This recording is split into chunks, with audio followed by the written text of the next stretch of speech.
अगर आपने केवल 4 महीने तक इसको फॉलो कर लेना तो आपका एंटायर सिलेबस कंप्लीट हो जाएगा और काफी ज्यादा कॉन्फिडेंस भी महसूस करोगे। मैं तुम्हें लाके 5 दिन का खाना इकट्ठे दे दूं, क्या होगा बताओ? क्या होगा? तबीयत खराब हो जाएगी, लूज मोशन हो जाएगा। यार एक बात बताओ, इसका मतलब मुझे एक चैप्टर फिनिश करने के लिए मेरे पास 10 दिन है और हर दिन मेरे पास मैथ के लिए 2 घंटे। एक बार ये हैबिट लग जाए ना, उसके हर चीज को आप हासिल कर सकते हो। हरे कृष्णा, कैसे हैं आप सभी?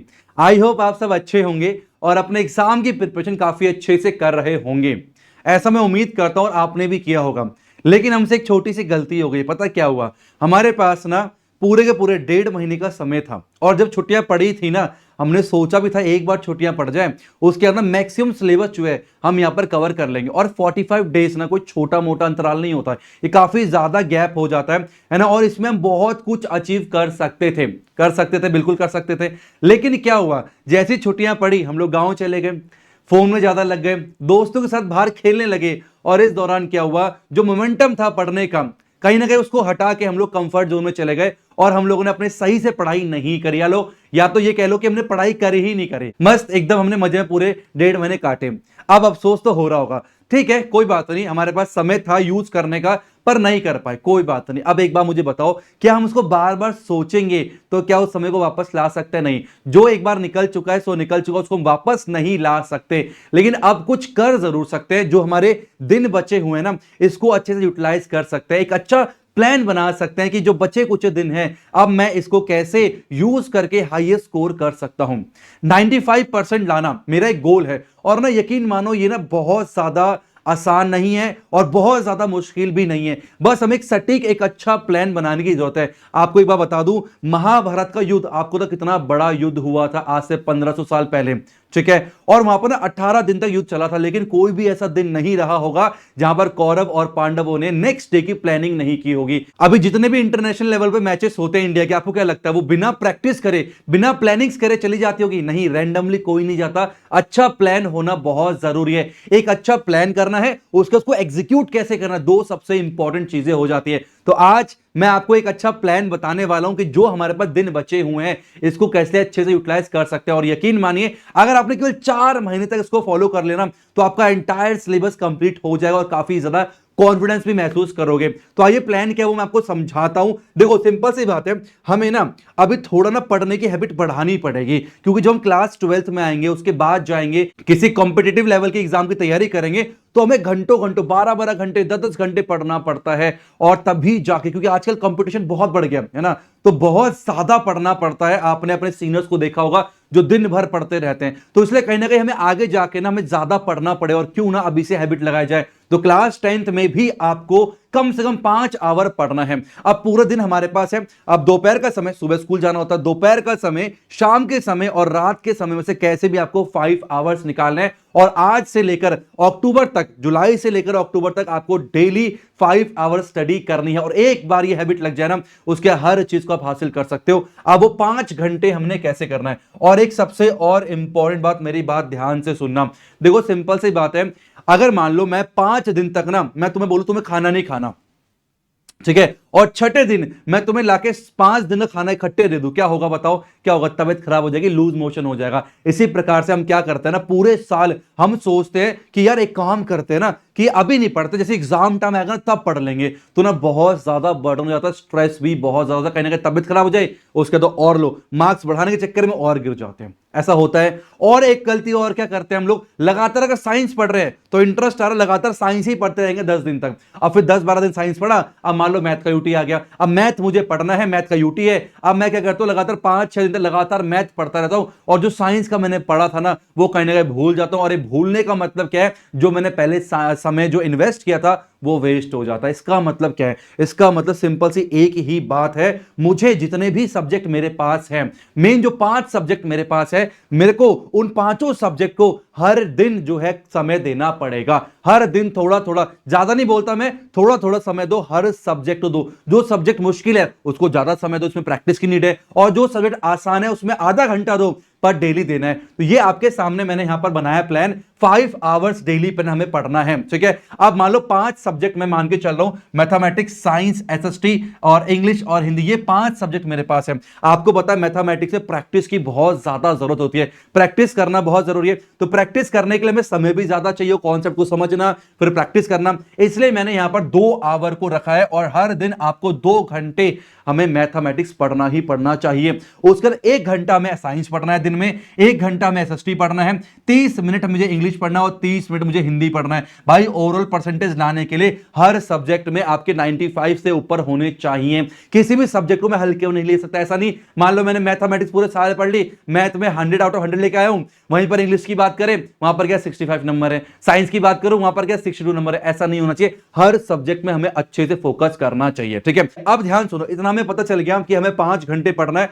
और इस तरीके से हमें अपने टाइम को अलॉट करना है। अब भाई कैसे भी समय निकालो मुझे नहीं पता, बट समय निकाल के एक बार बनाओ प्लान को, ठीक है। अब बात समझ में आती है भाई ठीक है मुझे 2 घंटा जो है मैथमेटिक्स पढ़ना है, इतना क्लियर हो गया। अब मान लो मैं नेक्स्ट डे जो है पढ़ने बैठा हूं, 2 घंटे मुझे मैथ पढ़ना, पर पढ़ूंगा क्या, इसके ऊपर भी कोई प्लान होना चाहिए, ठीक है। तो कितने घंटे पढ़ना है पहला प्लान, दूसरा उसमें क्या पढ़ूंगा, है ना, तो ये भी हमें डिसाइड करना है। अब यहां इसके लिए जो है एक छोटा सा फॉर्मूला हम लोग इस्तेमाल करेंगे। यहां पर क्या है, time for 1 chapter is equal total days left upon total chapter. देखो बहुत सिंपल, आज मैं आपको एक चीज बताऊंगा यहां पर ना, आप समझोगे यार कितना समय है हमारे पास, कितना आसान है ये चीजें, लेकिन कहीं ना कहीं हम अपने हाथ से ना समय को जाने दे रहे हैं, सो दैट हमें क्या लग रहा है कि यार बहुत ज्यादा मुश्किल है। बिल्कुल मुश्किल नहीं है। अब ध्यान सुनना, मान के चलो हमारे पास मैथमेटिक्स की बात करते हैं। मान लो मैथमेटिक्स में आपके पास 14 चैप्टर है टोटल, ठीक है, जिसमें से अभी तक शायद आपने 2 चैप्टर शुरू के, 2 चैप्टर 1 2 बहुत आसान है, आपने 2 चैप्टर पढ़ लिए होंगे। तो हमारे पास कुल अभी 12 चैप्टर करने बाकी हैं। 12 चैप्टर जो है मुझे क्या करने हैं, अभी पढ़ने हैं, ठीक है। और ये जो प्लान है वो हमने स्टार्ट किया जुलाई से हम शुरू करेंगे और अक्टूबर तक जाएंगे, ठीक है, अक्टूबर तक जाएंगे। तो कौन सा आएगा, देखो जुलाई, अगस्त, सितंबर, अक्टूबर, मैं हर महीने को 30 दिन लेके चल रहा हूं, ठीक है। 31वां आते हैं अभी, तो 30 मल्टीप्लाई बाय 4 कितना आ गया, 120 डेज। तो टोटल डेज जो मेरे पास है कितना है, वो 120 डेज मेरे पास है, ठीक है। अब सुनना, इसका मतलब मैथमेटिक्स के सब्जेक्ट में एक चैप्टर को कितना टाइम मिलना चाहिए, ठीक है। तो time for 1 chapter, time for 1 chapter, एक चैप्टर के मुझे कितना समय मिल रहा है, देखो ध्यान से, ये बन जाएगा हमारे पास 120 टोटल डेज मेरे पास है, और डिवाइड बाय कितना चैप्टर है 12, तो काटेंगे 10 डेज निकल के आएगा। अच्छा यार एक बात बताओ, इसका मतलब मुझे एक चैप्टर फिनिश करने के लिए मेरे पास 10 दिन है, और हर दिन मेरे पास मैथ के लिए 2 घंटा है। कितना है, हर दिन मेरे पास मैथ को पढ़ने के 2 आवर्स है, और 10 दिन तक मैं एक चैप्टर को कर सकता हूं। बताओ कुछ मुश्किल है क्या। और मैंने अक्टूबर की बात करी है, अभी नवंबर भी है, दिसंबर भी है, जनवरी भी है, फरवरी भी है, 4 महीने छोड़ दिए मैंने। कितना ज्यादा आसान है यार, पता है, धीरे धीरे स्टेप्स ना अभी से लेना शुरू करो। लास्ट में ना बहुत ज्यादा भागा दौड़ी करने की नीड नहीं है, अभी समय है, स्मॉल स्मॉल स्टेप्स लो। आप खुद देखो ना यार, 10 दिन है मेरे पास एक चैप्टर को कंप्लीट करने के लिए। ये कम होता है क्या आपका, अब आपके दिमाग में क्वेश्चन आ रहा होगा, सर यार 10 दिन कुछ ज्यादा नहीं होगा एक चैप्टर करने के लिए। ज्यादा नहीं है, इन 10 दिन में चैप्टर को ऐसे पढ़ना है ना कि कोई भी क्वेश्चन यहां से आ जाए तुमसे एकदम बनना चाहिए वो। ऐसा नहीं ऊपर ऊपर से बस फॉर्म सीधा एक्सरसाइज के अंदर फॉर्मूले से एक हाथ रट लिए और एक्सरसाइज कर रहे हैं, नहीं ऐसे नहीं, ऊपर से काम नहीं करना, हमें डेप्थ में घुस के पढ़ना है। और वो डेप्थ में कब घुस के पढ़ पाओगे, जब इन 4 चीज से गुजरोगे। आपको सबसे पहले करना क्या है, सबसे पहले आपने कोई भी चैप्टर अगर आप पढ़ रहे हो, मान लो मैं ट्रिग्नोमेट्री की बात कर रहा हूं, तो सबसे पहला काम आपने करना क्या है, ट्रिग्नोमेट्री की एनसीईआरटी पूरी अच्छे से कर लेनी है। अब एनसीईआरटी कहां से कर सकते हो, हमारे चैनल पे एकदम the best 1 shot lecture available है, जहां पर कंप्लीट इंट्रोडक्शन पार्ट, पूरा कॉन्सेप्ट और हर एक क्वेश्चन को सॉल्व कराया गया है। और ये सीरीज आपको, इसकी लिंक डिस्क्रिप्शन जाके मिल जाएगी, सारे लिंक को सेव कर लेना। कोई भी चैप्टर में दिक्कत है आप पढ़ सकते हो। तो यहां से आप अपनी क्या करोगे, पहले एनसीईआरटी करोगे, एनसीईआरटी का हर एक क्वेश्चन हो जाना चाहिए। इसी पैटर्न पे ही चलना है, इसी डायरेक्शन में चलना है। ध्यान रखना डायरेक्शन बहुत ज्यादा इंपॉर्टेंट है, ठीक है। चलिए, तो ये मेरे पास क्या, एनसीईआरटी मैंने कर ली, ठीक है भाई। मेरे जो किताब थी एनसीईआरटी की, उसमें से मैंने ट्रिग्नोमेट्री बहुत अच्छे से कर ली। अब नेक्स्ट काम क्या करना है भाई, थोड़ा कॉन्फिडेंस को बढ़ाने के लिए ना, थोड़ा एनालाइज करने के लिए सीबीएसई ने जो 2024 में, 2023 में, 2022 में जितने भी पीवाईक्यूज, जितने भी क्वेश्चंस पूछे हैं ना, एक बार उनको ट्राई करो, क्या मैं एनसीईआरटी करके कर पा रहा हूं क्या, पीवाईक्यूज करने का प्रयास करो। नेक्स्ट हमें क्या करना है, पीवाईक्यूज करना है, और पीवाईक्यूज के भी सारे के सारे चैप्टर वाइज मैंने अरेंज करके वीडियो फॉर्म पे लास्ट ईयर अपलोड करे थे। सबकी पीडीएफ भी आपको इन्हीं वीडियोस के डिस्क्रिप्शन पे मिल जाएगी। तो यहां पर आपने सेकंड काम क्या करना, पीवाईक्यूज करना। आप पीवाईक्यूज कहीं से भी कर सकते हो, लेकिन अगर कोई दिक्कत डाउट वगैरह आता है तो आप पीवाईक्यूज यहां से देख सकते हो, ठीक है। पीवाईक्यूज करने का तो उसी चैप्टर का ट्रिग्नोमेट्री का आपको एनसीईआरटी एग्जाम्पलर भी करना है। ये बहुत ही ज्यादा इंपॉर्टेंट बुक होती है और इसका जिक्र बहुत कम टीचर करते हैं, स्टूडेंट भी बहुत कम इसको सॉल्व करते हैं। तो एनसीईआरटी एग्जाम्पलर याद से करनी है। और जब एक बार एनसीईआरटी एग्जाम्पलर भी हो जाए, अब आता द मोस्ट इंपॉर्टेंट सीरीज जिसका नाम है सुपर 30। और यहां पर मैंने आरएस अग्रवाल के एनसीईआरटी एग्जाम्पलर पीवाईक्यूज इन सबके क्वेश्चन छांट के मैंने यहां पर एक और सीरीज बनाई है। मतलब अगर आप ये करते हो, इसका मतलब क्या है, आपकी ये सारी रिवीजन भी यहां पर हो जाएगी और आपको काफी बढ़िया बढ़िया क्वेश्चन 1 मार्क्स के, 2 मार्क्स के, 3 मार्क्स के केस स्टडी, असोसिएशन, ये सारा कुछ आपको इस सुपर 30 में मिलने वाला है। तो हमने करना क्या, 10 दिन मेरे पास था ट्रिग्नोमेट्री के लिए, तो मैंने क्या करा भाई, एनसीईआरटी कर लिया, एक दिन पीवाईक्यूज कर लिया, एनसीईआरटी एग्जाम्पलर और ये सुपर 30 क्वेश्चन। जब ये सारा का सारा हो जाए ना, तब ही आपने किसी एक चैप्टर को कंप्लीट हुआ मानना है। ऐसे नहीं केवल एनसीईआरटी कर ली, आपने कर ली ट्रिग्नोमेट्री, यहां से ट्रिग्नोमेट्री हो गया, अच्छे क्वेश्चन करना, वो हमसे हो नहीं रहा। ऐसा बिल्कुल नहीं होना चाहिए। आपने इसी फॉर्मेट में सारे के सारे चैप्टर्स पढ़ने हैं। इसी प्रकार से अगर मैं साइंस की बात करूं, साइंस को हम लोगों ने कितना दिया है, 1 आवर दिया, ठीक है। मान लो साइंस में कितने चैप्टर्स है, मान लो 13 चैप्टर्स आपके साइंस में आपके 13 चैप्टर्स हैं, ठीक है। और कहीं ना कहीं आपने एक चैप्टर तो पढ़ ही लिया होगा, तो एक चैप्टर माइनस करते कितना आ गया, 12 निकल के आ गया। कितना निकल के आ गया, हमारे पास 12 निकल के आ गया। बोलो समझ में आया नहीं है, ठीक है। अब मेरे पास कितने हैं, 120 दिन मेरे पास हैं, ठीक है। और चैप्टर्स कितने, मेरे पास 12 चैप्टर्स हैं। इसका मतलब अगेन मैं यहां पर निकालूंगा टाइम फॉर 1 चैप्टर निकालूंगा, तो कितना आएगा, 120/12।